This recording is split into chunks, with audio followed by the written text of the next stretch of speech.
What is going on, everybody? It's Alex coming back here with another video, and today I'm going to be releasing my final preseason mock. The NFL season starts, in 2 days when I'm recording this, which is awesome. I'm probably going to be dropping this tomorrow, however, but still, it's coming up. It's exciting. And of course, we're going to be continuing our weekly NFL mock drafts. So, of course, if you guys think there's an overreaction, there's always another week coming up where we're going to be adjusting, seeing each game happen, because I didn't want to make this before our first week of college football. I wanted to be able to have a little bit of insight into how things are going. So, without further ado, let's kick it off with the number 1 overall pick. We got the Houston Texans sitting here, and there's a lot of routes that you can go. Obviously, quarterback is the one that would be most advantageous, but we saw, in my opinion, like Spencer Rattler's been pretty consistent, showing that he does have flaws. I think people have overhyped him quite a bit. He does have really good arm talent. He is worth a number 1 overall pick. If the Texans are sitting here and they take him number 1 overall, I'm not going to go batshit crazy over it, right? There's nothing wrong about taking Spencer Rattler here. However, I think there is better options out there. I think the quarterback room for the next 2 to 3 years, it's not going to be nearly as good as we've seen in years past. We've been treated very nicely over the past couple drafts with the amount of talent that's coming out. So just keep that in mind. Like next year, you have DJ Uiagalelei, and he showed that he also has weaknesses fighting against our guy JT Daniels here, who didn't look too good himself. So let's hold on to the hope that maybe in a couple years, when you got the Ewers draft coming out, that there's going to be some extremely high level talent. I'm not saying that the guys in this coming draft are not good, right? Matt Corral flashed it. I've been saying that for a long time, but I don't think anybody has been down on Matt Corral for his high level play. It's just the low level play and continuing to reciprocate his same negative mindset and continue to make mistakes after mistake after mistake. Something that you can't do in the NFL. Malik Willis is really good. There's just a lot of guys in this class, I would say, provide enough value to say we don't need to go quarterback number 1 overall. So I used to always go Spencer Rattler number 1 overall. Overreaction Tuesday, we are not going to be going Spencer Rattler. I did that all that just to say we're not going Spencer Rattler. Is there a cornerback worth number 1 overall? Hell nah. I honestly think that Evan Neal is the best player in the class. KT did have an injury. So it's down to these two guys, in my opinion. KT is an absolute monster, extreme threat. I think Evan Neal, though, I think he's arguably the best offensive lineman that I have seen coming out day one. You know, he has experience everywhere. I thought Penei Sewell was the best prospect I've ever seen, potential-wise, for what he could be. Evan Neal might be better. It's crazy to say that, but he is just that special. However, I think that given the fact that you kind of need to have a high-end defense, and I don't even think Lawson's even there anymore, Shaq Lawson, if I'm not mistaken, I think that KT will be going to the Texans. I genuinely believe that they kind of got boned out of Jadeveon Clowney, that pick, but KT hurt his ankle. He'll be okay. He's been very consistently healthy. Former Oaks Christian Lion as well, so go Lions.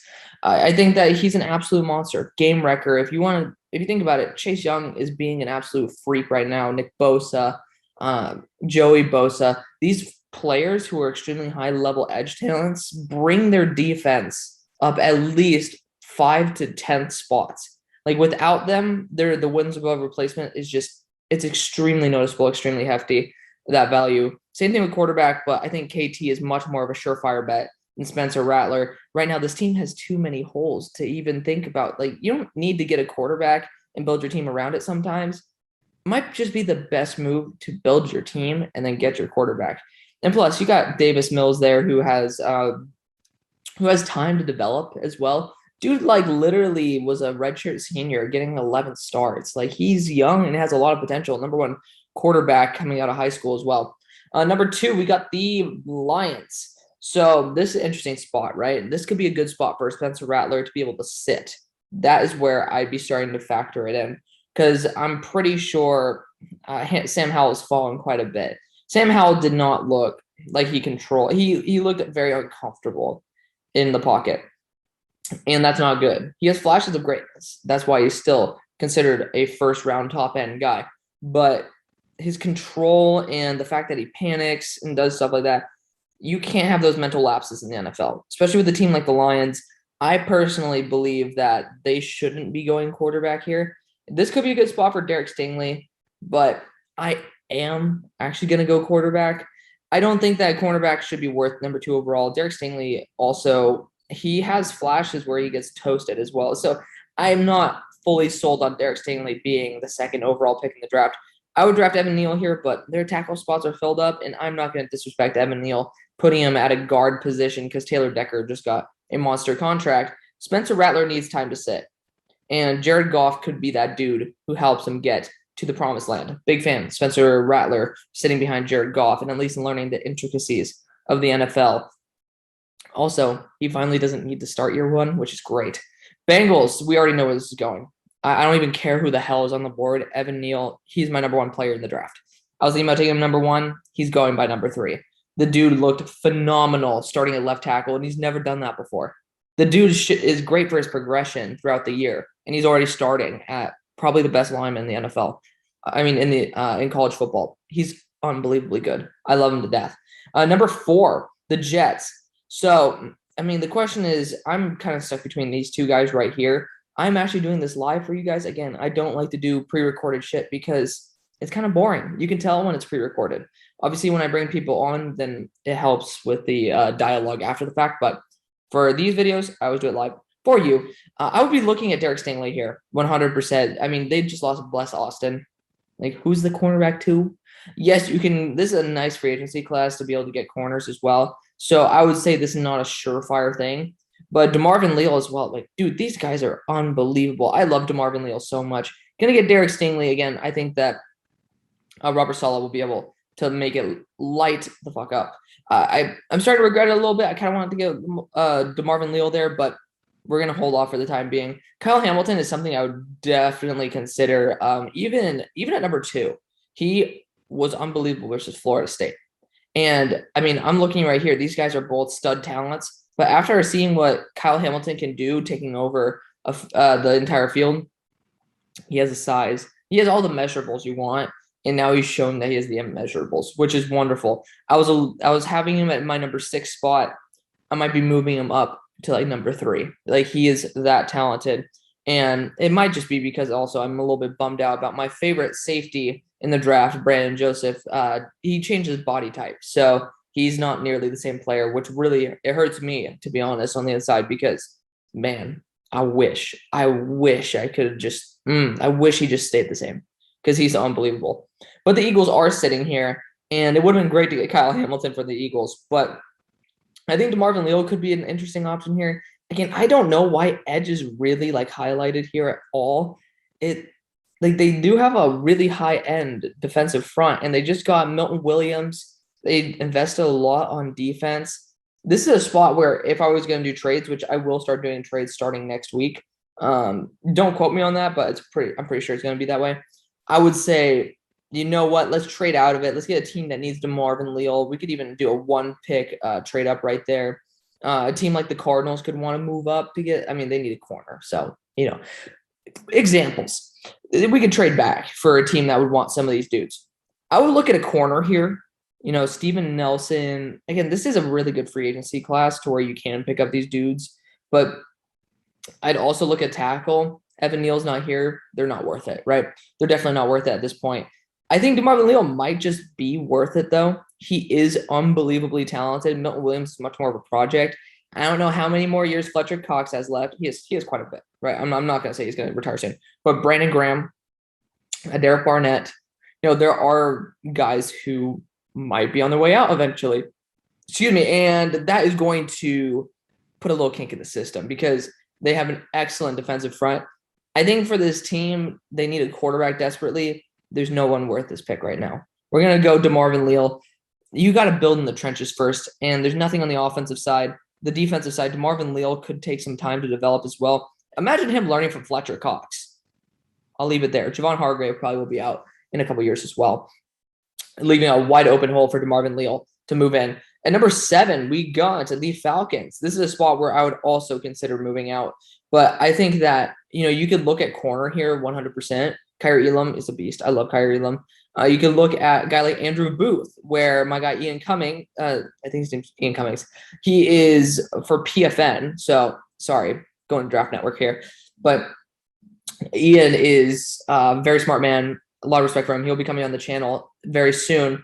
He talked about how Andrew Booth is starting to show IQ flashes as well, because he already has the athleticism. Now it's going to be extra development IQ, which is splendid, especially with him being the number 1 corner for Clemson. There's a reason why Clemson locked the heck out of Georgia, is because A, Georgia doesn't have their top wideout, but B, I mean, Clemson's defense is legit, man. It's definitely legit. I'm considering going just Booth right here because, again, Clemson, they got AJ Terrell a couple years ago.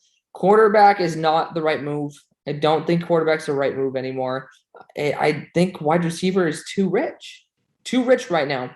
Too rich. Edge don't really vibe with the guys being worth this spot. Adam Anderson, probably the only guy who I would consider. And y'all might call me crazy. I'm just a fanboy.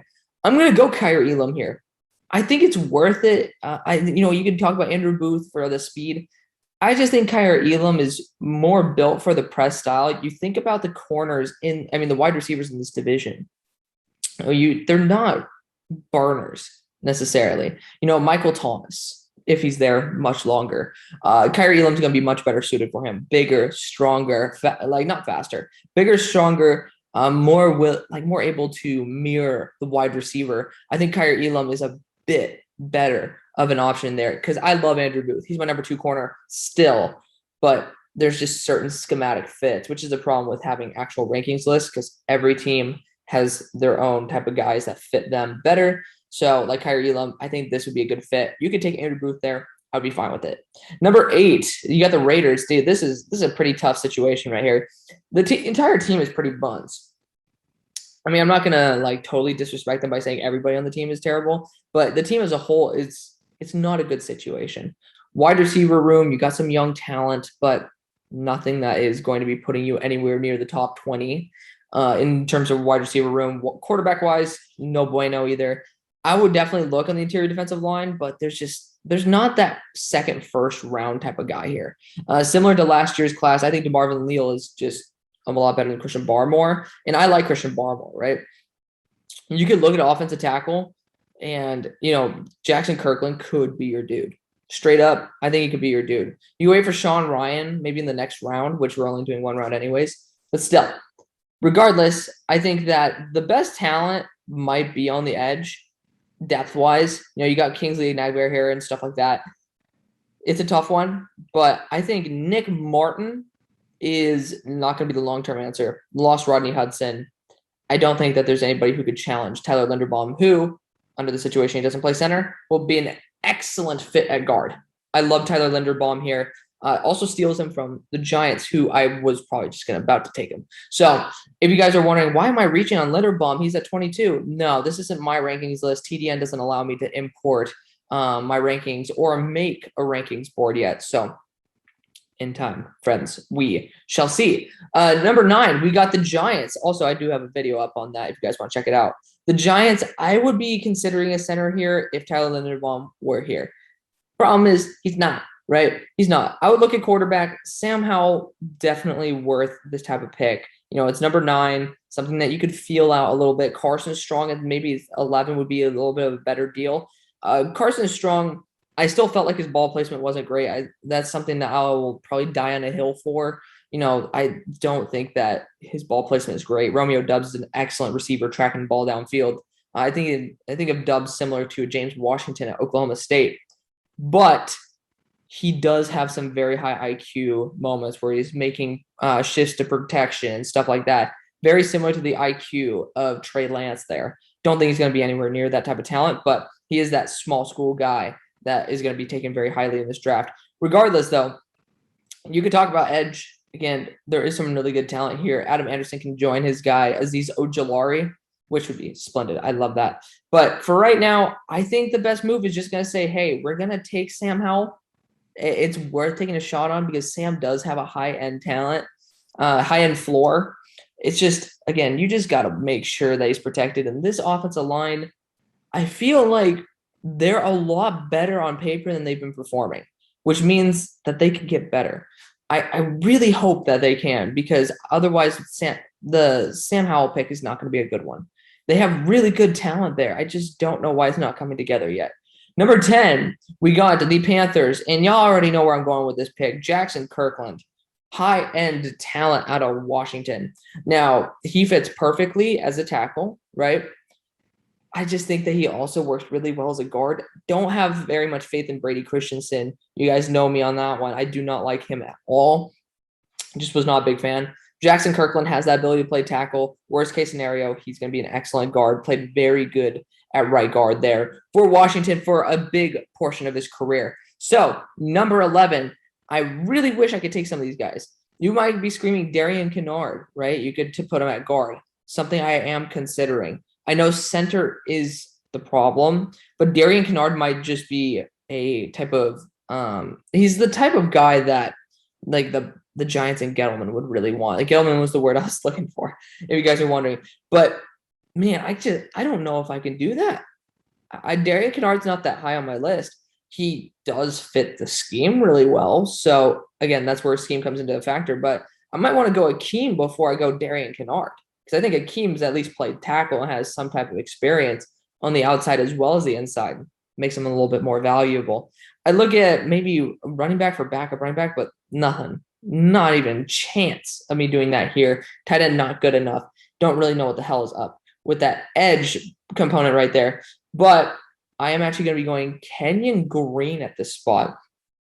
I think that he's going to be a high-level guard talent. I don't like the fact that he's going to be a guard. I really wanted a center there. But, you can try him out as center. I just think that his versatility is going to be excellent. It really sucks because I love giving Tyler Linderbaum there. It's just I have some dudes who I really love in this class, and that's why I'm going to represent it when I do this draft. Number 12, let's speed it up a little bit. I think that this could be a Mod Gardner, but I love Andrew Booth's speed. You look at the wide receivers in this division, don't really see too many real speed burners until you go to Seattle. Seattle is something that I think, I think Andrew Booth wouldn't do too well against DK Metcalf. I don't think anybody will, but that's beside the point. I think Ahmad Gardner might be a better fit. I think he is. And you can talk about the year one impact of corners, but I think Ahmad Gardner looked great when he came back out. He put on some weight, got a little bit more aggressive. I thought he should put on a little bit less weight for better speed, but regardless, he looked spectacular. Can't complain.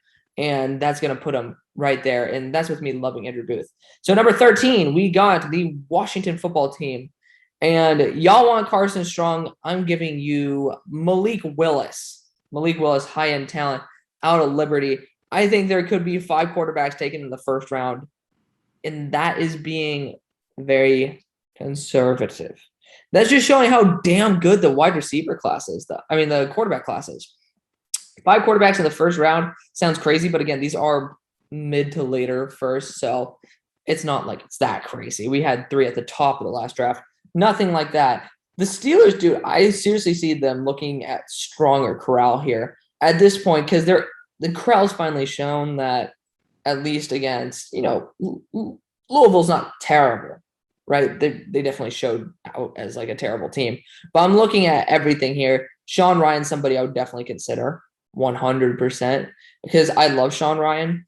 And he's developed quite a bit this year. I think that he's looking excellent, very high-end talent at UCLA, very disrespected, in my opinion, by TDN. Rasheed Walker shouldn't be within a parsec of Sean Ryan, my opinion. But cornerback's another one. I would look at Andrew Booth as well. Steelers we need to just get somebody out of free agency. That's the only way that we've actually had good corners. So I am actually going to be pulling Matt Corral before Carson Strong. Carson Strong, if you want him there, be my guest, and I will respect it, because I think Carson Strong is an excellent talent. But I think the Steelers are so used to Big Ben's antics and how he has that personality, he has that gunslinger, throw 5 picks mentality, and will continue slugging it. I think Matt Corral is that with a lot more athleticism. And also, I know him. He's a pretty good guy. Number 15, we got the Minnesota Vikings. And this is usually where I take Brandon Joseph. But I think Brandon Joseph looks a lot worse now than what he did. And it hurts me because I was Brandon Joseph's #1 fan of all time. So, screw Brandon Joseph. That's a really mean way of saying it. Screw that pick of taking Brandon Joseph here. I would be considering a slot weapon here. If you really just want to go balls to the wall, you can go this.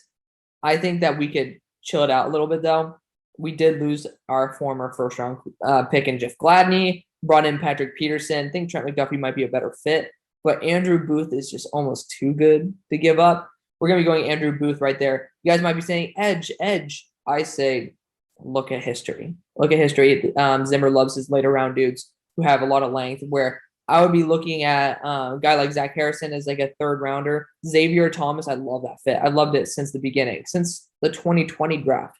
I loved it. Tyreek Smith, another dude. Just watch out for those dudes down the line for the Vikings to nab up, similar to what they did in this past draft with Patrick Jones.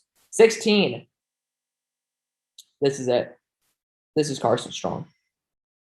I hate putting this many quarterbacks in, but this is a point in the NFL where there's a lot of old quarterbacks leaving and a lot of really good teams one position away from competing. Carson Strong has the mental game. I'm waiting. I cannot wait to hear the hate for this pick. And I'm not a Carson Strong guy, right? I think that there is definitely some things to his game where I'm just not a huge fan. But I think if you want to keep Teddy Bridgewater there, he is an excellent mentor for Carson Strong. Very good ball placement from Teddy. And Carson has great flashes of it. Don't get me wrong. I just don't like the consistency, similar to what I didn't like about Trey. There's a lot of potential there. And this is a team where, he doesn't need to start immediately. You do have Drew Lock, and hopefully Drew Lock ends up succeeding. And you can trade Drew Lock away and give Carson Strong a go and get some really good value for it, because there will be teams in need of it. We're just at the point where Ben's gone. This is a team ready to win. You put Malik Willis there, he's going to just light it up. But regardless, let's continue. The Chargers. I just love the idea of putting a wide receiver here. I think Garrett Wilson is unbelievable. He's just a slot weapon. I'm going Chris Olave right here. I just love him. I really do.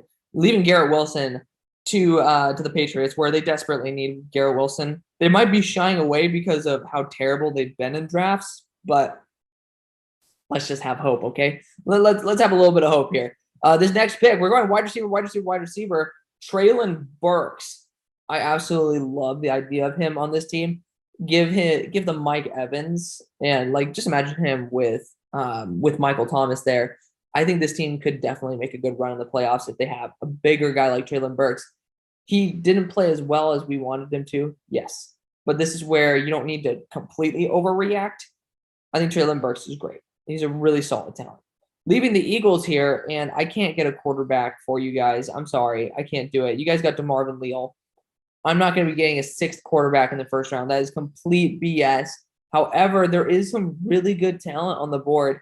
And you look at guys like Daniel Faalele. I think that's a similar dude. I'm not going to be taking him. Don't worry about it. But that's a similar dude to Jordan Mailata, but a lot more talented. He's not 6'8", 380. He is actually measured out 6'9", which is nice, 380 pounds. But there is a guy who fits perfectly. Trent McDuffie is a perfect scheme fit. And I'm not a Trent McDuffie guy. I'm just saying this. I am a big fan of the talent that these dudes have, especially with their fit. Also, quarterbacks have extreme value. So there you go. I'm just a huge fan. I don't think this edge class is honestly that great. I really don't. Drake Jackson, extremely overrated. George Karlaftis, injury prone. Myjai Sanders kind of doesn't live up to the expectations. Aiden Hutchinson, you know what you're getting. Nick Bonito is pretty damn solid. Adam Anderson, I'm actually probably going to take him here. Brenton Cox, there's just a lot of holes in his game. Ali Gay, definitely not worth it. Kingsley has flashes. There's just Zach Harrison is probably the guy with the most upside. If I'm going to be honest, he's the guy with the most upside. There's just a lot to love and hate in this class, but none of it is good enough to take over the high-end talent that I've been picking earlier. But this pick should be Adam Anderson right here. Broshmo switched me on that. He talked to me about it and said, hey, this is going to be that Randy Gregory, Alden Smith role, stand-up blitzing type, and I love that. Adam Anderson is one of my favorite guys in this draft, hands down, especially since Brandon Joseph is no longer my guy. I think Adam Anderson just made a big move up. Number 22, the Jets. The Jets, this is an interesting spot because I would look at tackle here. I would 100% look at tackle. I'm looking at Zion Nelson as a good target. Sean Ryan might be the dude I go get. I mean, I just think he's phenomenal. And he could play guard until he gets comfortable at right tackle, man. I'm telling you, if you want to build this team for Zach Wilson, have your twin towers on the outside. Sean Ryan, he looks a lot bigger than 320 pounds. But I think that his talent is unmatched by these dudes. I like after watching him play, because I did my offensive line video earlier today, I believe. I was like, okay, he deserves to be higher than 6 on this list. And that includes all offensive linemen. He's better than Zion Nelson, in my opinion. He is able to run. He's a really good run blocker, man. I think that he's worth this pick. It's my crazy pick of this draft. I love Sean Ryan. I think NFL will fall in love with him too. By the way, he would have gone next. Just saying. At this spot, though, I'm looking at Zion Nelson maybe. Charles Cross has fallen quite a bit. Daniel Failele, another really interesting target for us. Edge is the last thing we need after drafting 2 edges. Corner, another need, but, I mean, you're down to one more corner that could be considered here. It's a tough spot. You can look at wide receiver as well. Don't think there's anybody worth it at all. We're going to go tackle. We're going to go Zion Nelson, who is a quarterback used to more of a mobile scheme, very NFL type of scheme right there. I could have gone with the high-end pick with Daniel Failele, but they need to win now. Thayer Mumford's playing guard. I just think that if you need somebody to plug and play, Thayer Mumford was the guy until he's now going to have a full year of playing guard as his primary position, something I don't really like at all. Also, another guy who I could mention here for the Jets would be a guy who I'm about to possibly take right now, and that is going to be Christian Harris. Christian Harris is a very unique option. I'm looking at him right here as like an option for the next 3 teams. Really high-end talent. You could go tight end here, though. Jaleel Billingsley, somebody who gets extremely disrespected, Josh Wiley. There are guys in here who are very talented. Isaiah Likely as well, super talented dude.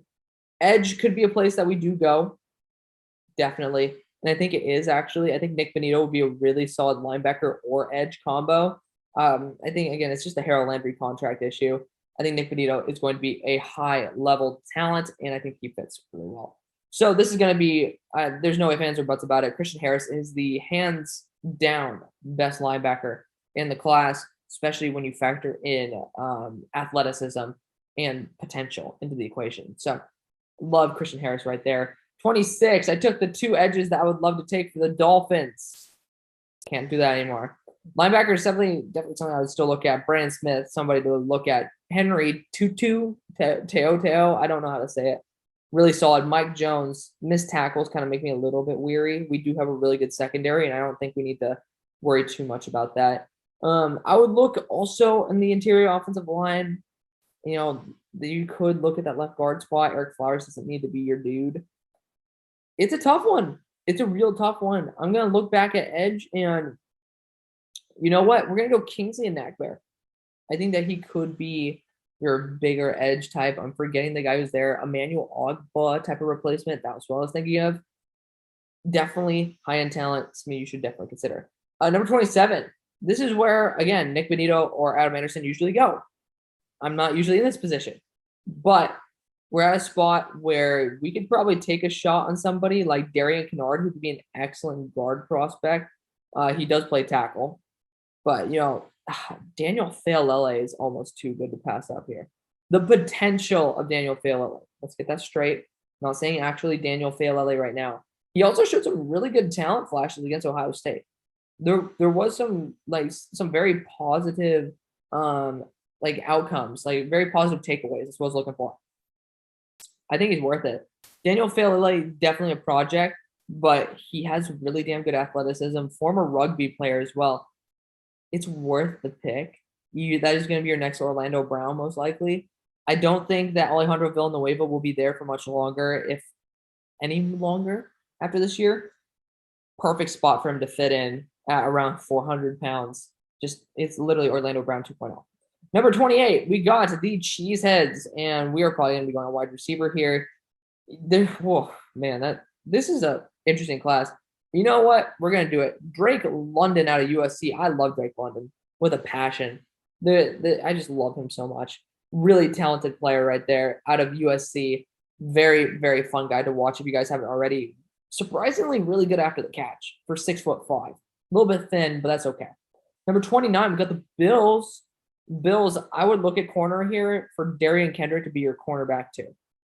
That's all I gotta say. I've been doing it since literally last year. I think it was the exact same pick. It was either 29 or 28. Always went Darian Kendrick, and I still am going to stick to Darian Kendrick. And number 30, this is where I would have loved to have gone a wide receiver. Can't anymore. Or Darian Kendrick. Can't. This is where I could consider somebody like Mike Jones, but this division is so run heavy that I cannot have a guy with 30% missed tackle. I can't. Something I will not stand up for. Looking at the guys who are still available, you have Darian Kennard here if you guys want a guard prospect, which wouldn't be a terrible idea. It really wouldn't be a terrible idea here. George Pickens is not worth a first-round pick. Jordan Battle is, though. I forgot that this Colts pick should have been an Eagles pick. That's my bad. That's 100% my bad there. Honestly, guys, I'm going to take that pick back because Carson Wentz is going to play the entire year. We are going to actually sub out this pick. We're doing this right now on the fly because you guys are going to be paying attention the whole time. We're subbing this pick out. We're putting the Eagles here, and we are having Jordan Battle be the 23rd pick. And then we are going to be putting Zion Nelson up at 27. Happy? I am too. So Daniel Failele is still on the board. He's not going to be picked. Okay. Jordan Battle is off the board. I felt weird. I felt like I was missing a pick, and it was the Eagles. But this is a spot where we could take an edge player. Somebody with high level talent like Drake Jackson could definitely be the answer here. Usually we have that filled up by now. But I think Drake Jackson's worth this pick. He's a super high level talent. We have look at this quadruple D's. He's somebody where this team doesn't need to hit on him, right? You got the Aquara brothers there. You got Flowers. Just give Drake Jackson a chance because the high level play is there. It's just super inconsistent, and that's kind of where you take somebody like that. 31, you got the Bucks, and who's somebody who's crazy potential.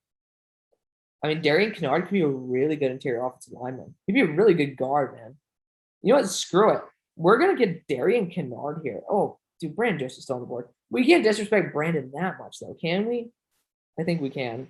Darian Kennard, going to be the guy here. Sedarius Hutcherson is pretty much like that. I honestly would look at Akeem Ekwonu there as well. And just, again, Darian is going to be more run heavy, and there's a lot more to work with than Akeem. I think NC State is a little bit more – he's going to come out a little more polished. And this is a spot where you're taking best player available at 350 pounds right here. He has a lot of potential. Okay. He has a lot of potential. Kicking off the end of the draft, we got the Chiefs here. And the Chiefs, I would look at wide receiver. Cannot see really anybody I'd want at this spot. I'd look at edge, and I see some dudes I do want. So I would look at Zach Harrison here. I think Zach Harrison's a perfect fit. Bigger, chunkier dude. Somebody that the Chiefs have loved throughout history. That is exactly what the pick is going to be. So let me know what you guys think. Again, remember that this pick was eventually swapped out to be able to have the Eagles selecting Jordan Battle to keep him into the first round. And then this pick, of course, became Zion Nelson, leaving Daniel Failele not in this draft. So let me know what you guys think. I want to thank you guys so much for watching. See you on the far side. Peace.